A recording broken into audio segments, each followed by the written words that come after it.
Doctor D Y Patil कनिष्ठ महाविद्यालयातील गुणवंत विद्यार्थ्यांचा सत्कार सोहळा आणि स्नेहसंमेलन कार्यक्रमाचं इंजिनिअरिंग कॉलेजच्या सांस्कृतिक सभागृहात आयोजन करण्यात आलं होतं.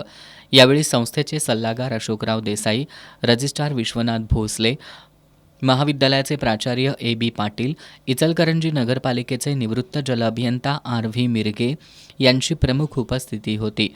सुरुवातीला संस्थेचे सल्लागार अशोकराव देसाई यांनी महाविद्यालयाच्या शैक्षणिक प्रगतीचा आढावा घेतला.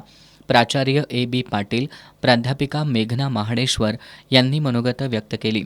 यावेळी मान्यवरांच्या हस्ते महाविद्यालयातील राज्यस्तरीय बॉक्सिंग, कॅरम, बॅडमिंटन अशा विविध स्पर्धेत सहभाग घेतलेल्या मानस महाडेश्वर, महिमा शिर्के, मृदुला कांबळे, समर्थ पाटील यांचा तसंच सांघिक खेळात यशस्वी कामगिरी केलेल्या हुदा अहमद कापडी, भार्गवी तोडकर या विद्यार्थिनींचा सन्मानचिन्ह देऊन सत्कार करण्यात आला. याप्रसंगी ब्रिलियंट अकॅडमीचे संस्थापक अभिजित कुलकर्णी, अश्विनी शिंदे, भाग्यश्री कुराडे, अपर्णा कुलकर्णी, पी डी पाटील यांच्यासह विद्यार्थी, शिक्षक तसंच पालक उपस्थित होते.